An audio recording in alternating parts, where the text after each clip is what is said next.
El Ministerio de Relaciones Exteriores de Rusia acaba de emitir una declaración condenando a Estados Unidos por lo que llamó un acto de agresión armada contra la soberanía de Venezuela. Moscú advirtió que habrá consecuencias y no son palabras vacías.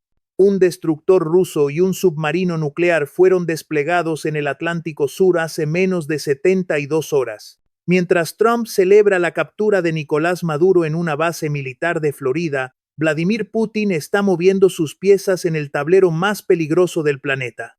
Y lo que está por venir podría cambiar el orden mundial para siempre. Esto no es una película. Esto está pasando ahora mismo. Estados Unidos acaba de realizar la primera operación militar de captura de un presidente en funciones desde la invasión de Panamá en 1989. Y Rusia no se va a quedar de brazos cruzados. El portavoz del Kremlin, Dmitry Peskov, dijo esta mañana que las acciones de Washington representan una violación flagrante del derecho internacional y que Moscú está evaluando todas las opciones de respuesta. Todas las opciones. Esas palabras, viniendo de una potencia nuclear, deberían preocuparte, porque las implicaciones de lo que está sucediendo van mucho más allá de Venezuela. Estamos presenciando el momento en que dos superpotencias nucleares se enfrentan abiertamente por primera vez desde la Guerra Fría. Y tú necesitas entender exactamente qué está pasando. Bienvenidos a Morgan Freeman. Hoy vamos a analizar la respuesta de Rusia a la operación militar estadounidense en Venezuela. Te voy a explicar por qué Putin decidió responder públicamente, qué significa esto para el equilibrio de poder mundial y por qué los próximos días podrían definir el futuro de las relaciones internacionales. Prepárate, porque lo que voy a revelarte no lo vas a escuchar en los medios tradicionales. Déjame explicarte algo que muy pocos entienden.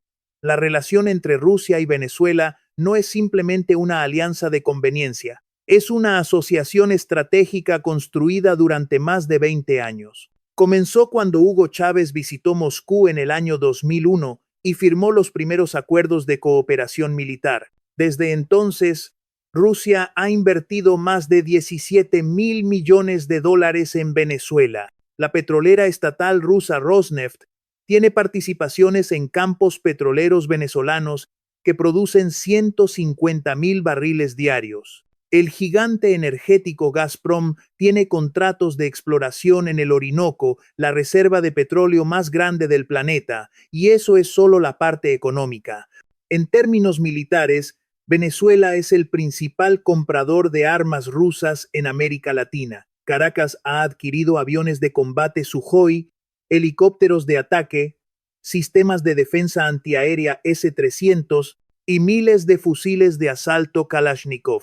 Hay asesores militares rusos en suelo venezolano desde 2005. Se estima que entre 200 y 400 especialistas rusos están presentes en el país en cualquier momento dado. Venezuela representa para Rusia lo que Cuba representó durante la Guerra Fría, una base de operaciones en el hemisferio occidental, justo en el patio trasero de Estados Unidos. Aquí está lo que realmente está pasando. Cuando Trump ordenó la operación para capturar a Maduro, sabía perfectamente que estaba desafiando a Rusia. El Pentágono le presentó informes detallados sobre la presencia rusa en Venezuela. Los servicios de inteligencia le advirtieron que Moscú podría responder, pero Trump decidió actuar de todas formas. Y la pregunta que todo el mundo se está haciendo es ¿por qué? ¿Por qué ahora? ¿Por qué de esta manera?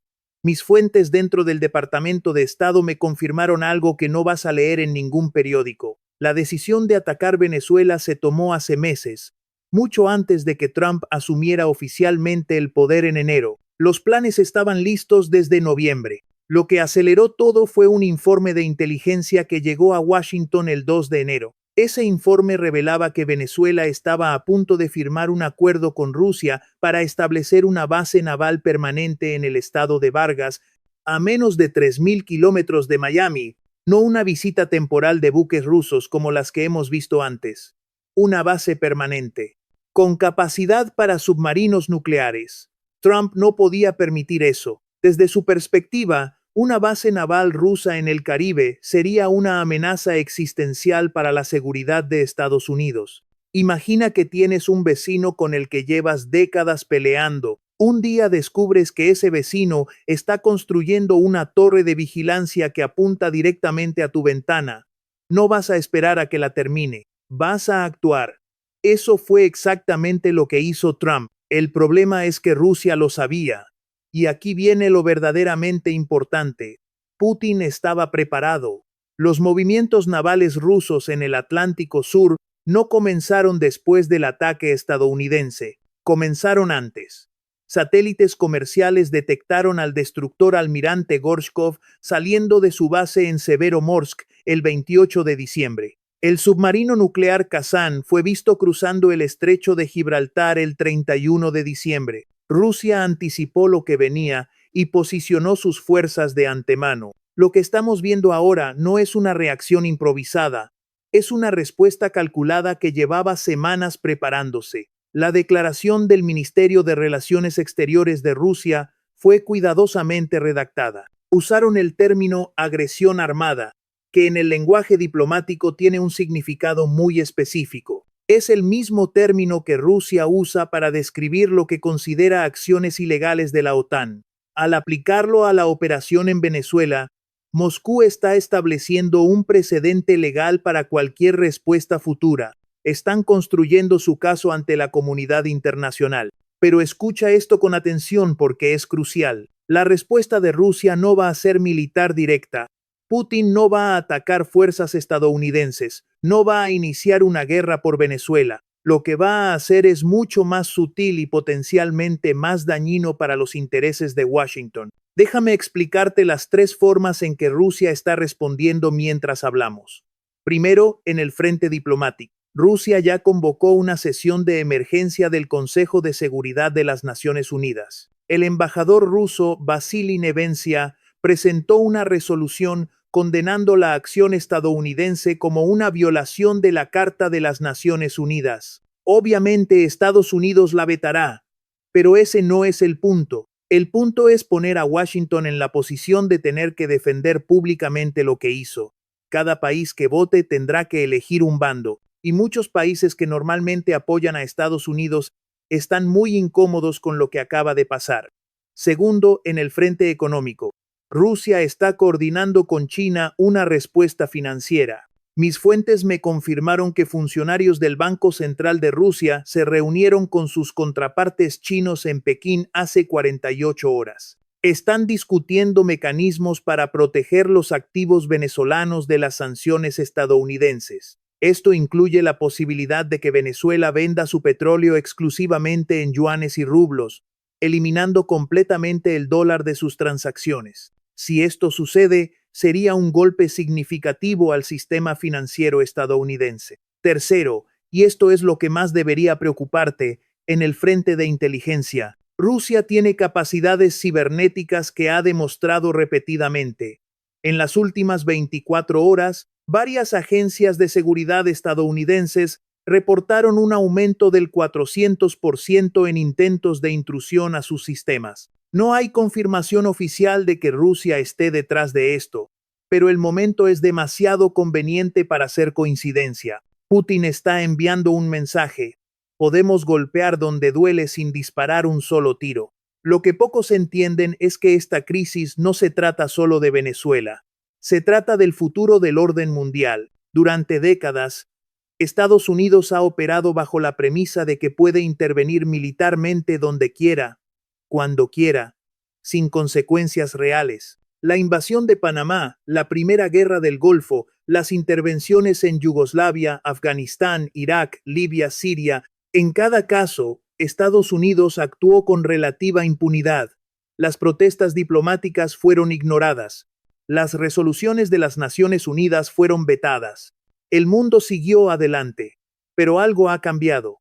Rusia y China ya no están dispuestas a aceptar esta realidad. Han construido sus propias esferas de influencia. Han desarrollado capacidades militares que hacen que un enfrentamiento directo con Estados Unidos sea extremadamente costoso. Y ahora están diciendo públicamente que las reglas del juego han cambiado. La operación en Venezuela podría ser el momento en que Estados Unidos descubra que ya no puede actuar unilateralmente sin enfrentar resistencia real.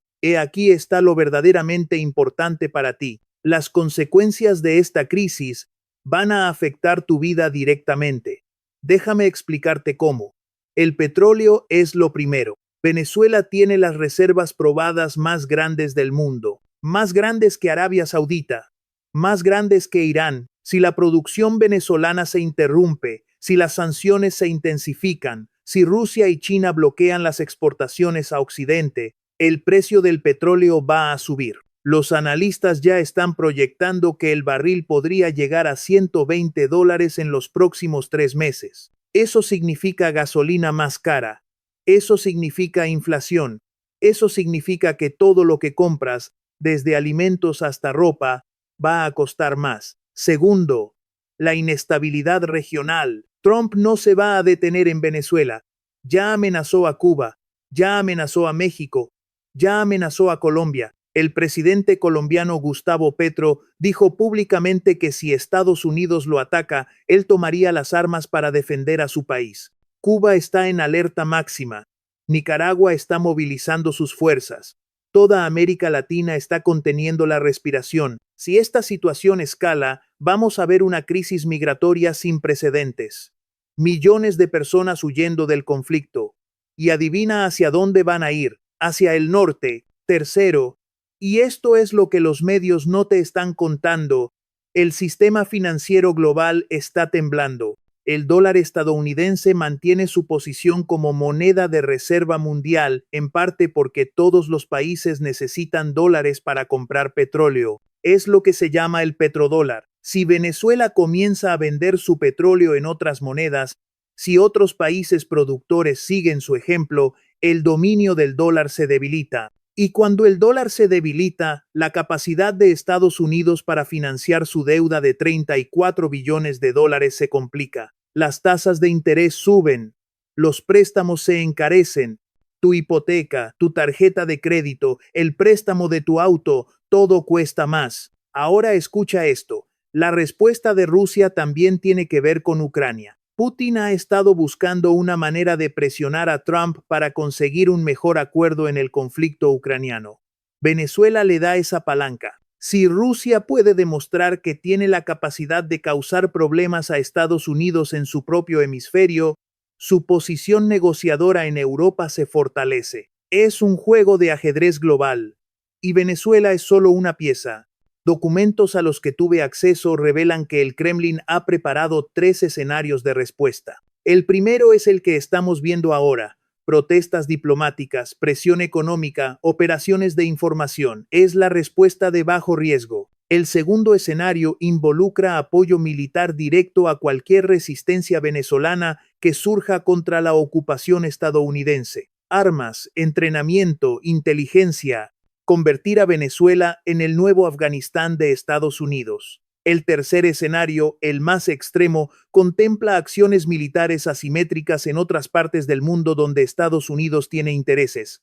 Siria, el Golfo Pérsico, el Mar del Sur de China. Rusia no atacaría directamente, pero podría facilitar que otros lo hagan. La pregunta que todos se están haciendo en Washington es cuál de estos escenarios va a elegir Putin. Y la respuesta depende en gran medida de lo que haga Trump a continuación. Si Trump declara victoria y se retira, si establece un gobierno provisional en Venezuela y saca sus tropas rápidamente, Rusia probablemente se limitará al primer escenario. Protestará, pero no actuará. Sin embargo, si Trump decide quedarse, si intenta una ocupación prolongada, si ataca a Cuba o amenaza a otros países, entonces el segundo y tercer escenario se vuelven mucho más probables. Lo que descubrí investigando es que hay una división dentro del gobierno de Trump sobre cómo proceder. El secretario de Estado Marco Rubio quiere ir más lejos. Quiere aprovechar el momento para eliminar lo que él llama el eje del mal socialista en América Latina. Cuba, Nicaragua, potencialmente Bolivia. Es una visión maximalista que haría de esta crisis algo mucho más grande. Por otro lado, hay voces más moderadas, incluyendo algunos generales del Pentágono, que advierten que una escalada podría tener consecuencias catastróficas.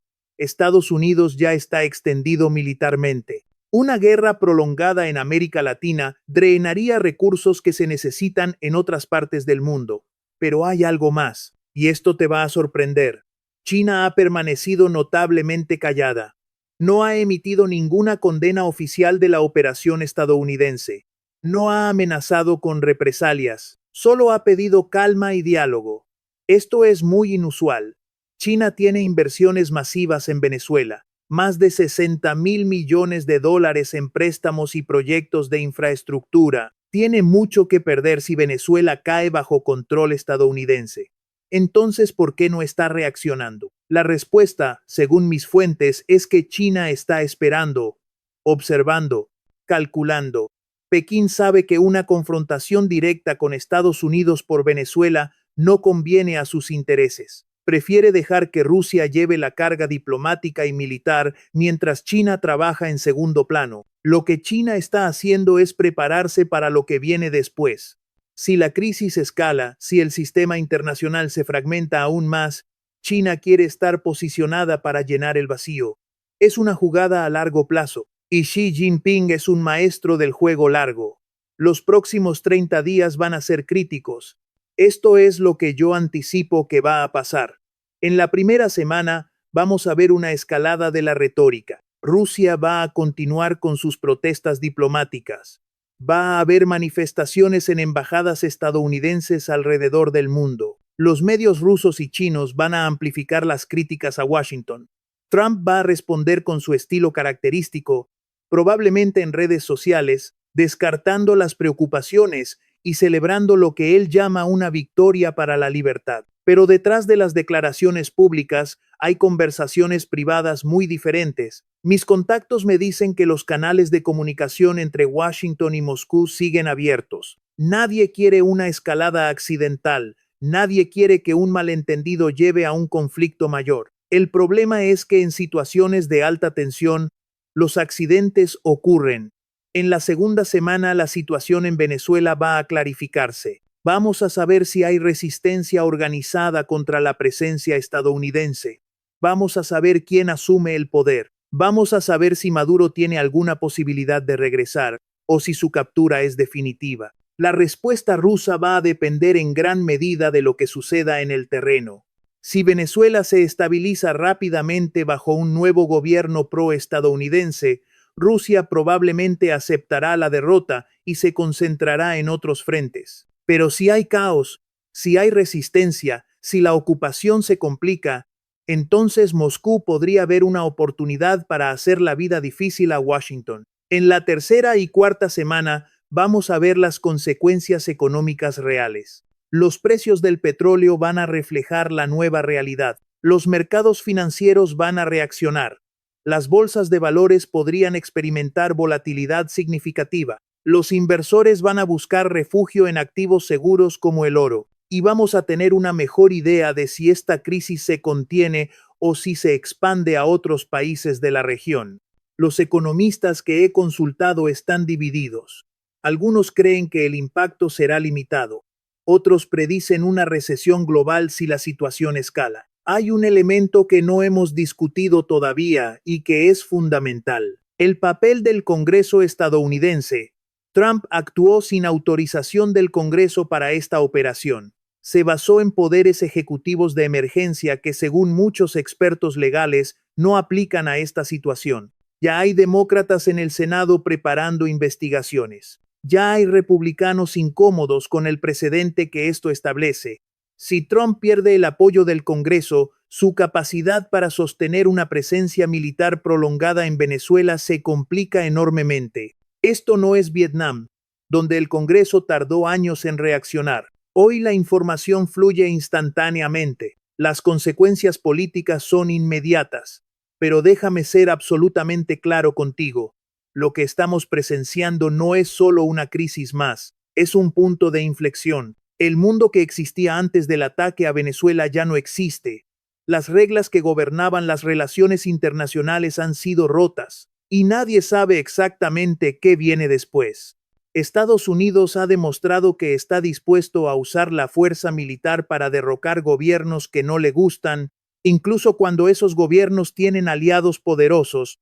Rusia ha demostrado que no va a aceptar esta realidad pasivamente. Y el resto del mundo está observando, preguntándose quién será el próximo. Para ti lo más importante es mantenerte informado. No confíes en una sola fuente de información. Cuestiona todo lo que escuchas, incluyendo lo que yo te digo. Verifica los hechos. Forma tu propia opinión, porque en tiempos de crisis, la información es poder, y tú necesitas ese poder para proteger a tu familia, para tomar decisiones inteligentes, para navegar lo que viene. Lo que está sucediendo entre Rusia y Estados Unidos por Venezuela es solo el comienzo. El orden mundial está cambiando. Las potencias establecidas están siendo desafiadas, las alianzas tradicionales están siendo cuestionadas, y cada uno de nosotros va a tener que adaptarse a esta nueva realidad. Ahora déjame contarte algo más que los medios están ignorando completamente. La posición de México en todo esto. La presidenta Claudia Sheinbaum ha guardado un silencio calculado sobre la operación en Venezuela. No ha condenado ni apoyado la acción estadounidense. Simplemente ha dicho que México respeta la autodeterminación de los pueblos y el derecho internacional, pero detrás de esa declaración neutral hay una realidad mucho más compleja. México está en una posición imposible. Por un lado, tiene 800.000 millones de dólares en comercio anual con Estados Unidos. El 83% de sus exportaciones van al norte.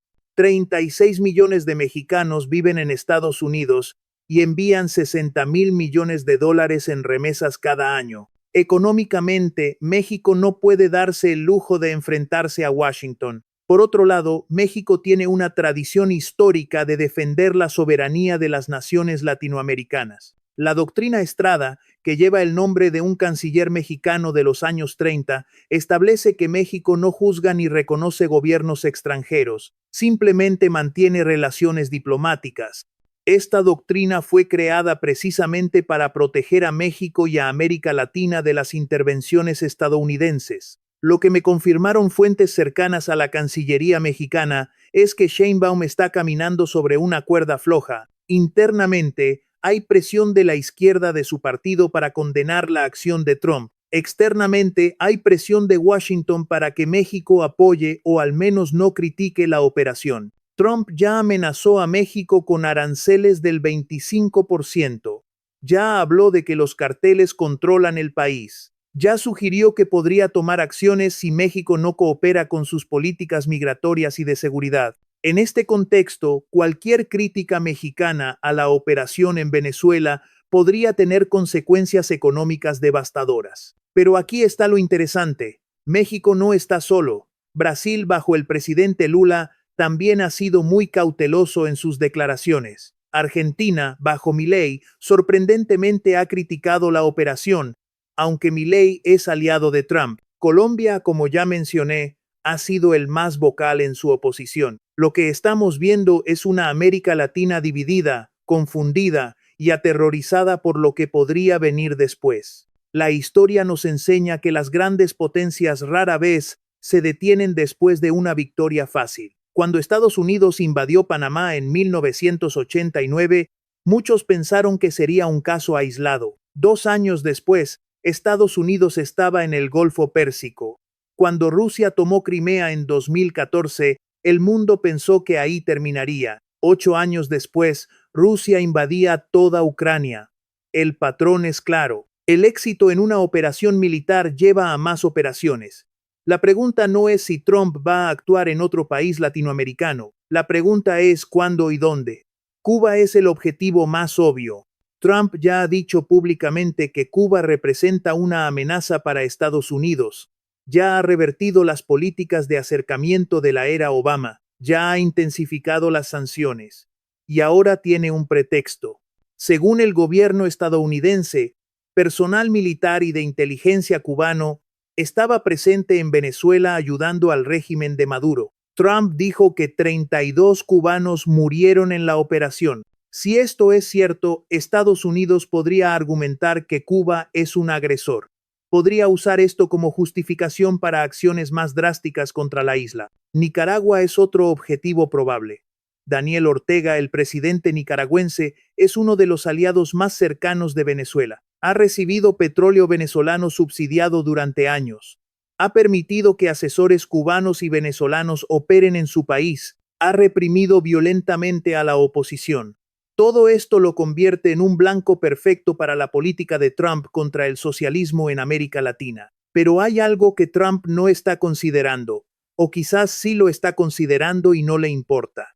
Cada acción militar tiene consecuencias no deseadas. Cuando Estados Unidos invadió Irak en 2003, nadie anticipó que eso llevaría al surgimiento del Estado Islámico. Cuando Estados Unidos intervino en Libia en 2011, nadie anticipó que eso convertiría al país en un estado fallido y una fuente de inestabilidad para toda la región. Las intervenciones militares son como tirar una piedra en un estanque.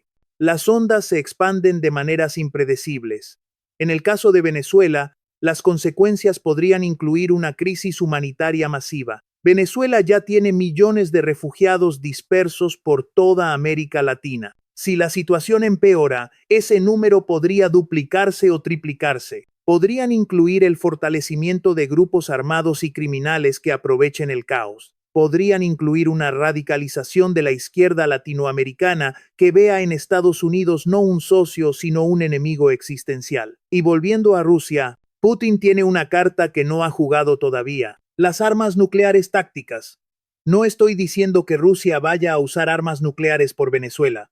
Eso sería una locura. Pero Rusia podría desplegar sistemas de armas avanzados en otros lugares del mundo como respuesta. Podría enviar misiles hipersónicos a Siria, podría proporcionar tecnología militar avanzada a Irán, podría acelerar su cooperación con Corea del Norte. Cada una de estas acciones aumentaría la presión sobre Estados Unidos sin provocar una confrontación directa. El mundo está observando, y el mensaje que está recibiendo es claro. El derecho internacional ya no importa. Lo que importa es el poder. Lo que importa es quién tiene más armas, más dinero, más voluntad de usarlos. Es un mensaje peligroso, porque si los países grandes pueden hacer lo que quieran con los países pequeños sin consecuencias, entonces la paz global se vuelve mucho más frágil. Esto es lo que quiero que entiendas. Lo que está pasando entre Rusia y Estados Unidos por Venezuela no es un problema lejano que no te afecta, es una señal de hacia dónde va el mundo. Es un indicador del tipo de sistema internacional en el que vamos a vivir durante las próximas décadas. Un sistema donde la fuerza prima sobre el derecho, donde las alianzas son transaccionales, donde la lealtad se compra y se vende. Es un mundo más peligroso, más inestable, más impredecible. Tu responsabilidad, mi responsabilidad, la responsabilidad de todos nosotros es entender esta realidad y adaptarnos a ella. No podemos cambiar lo que hacen los gobiernos, pero podemos informarnos, podemos prepararnos, podemos tomar decisiones inteligentes para proteger a nuestras familias y comunidades. Y podemos sobre todo nunca olvidar que la historia la escriben los pueblos, no los presidentes. Esto ha sido Morgan Freeman. Te presento los hechos. Tú decides qué hacer con ellos. Nos vemos en el próximo video. Mantente alerta, mantente informado y nunca dejes de cuestionar, porque en tiempos como estos, la verdad es el arma más poderosa que tienes.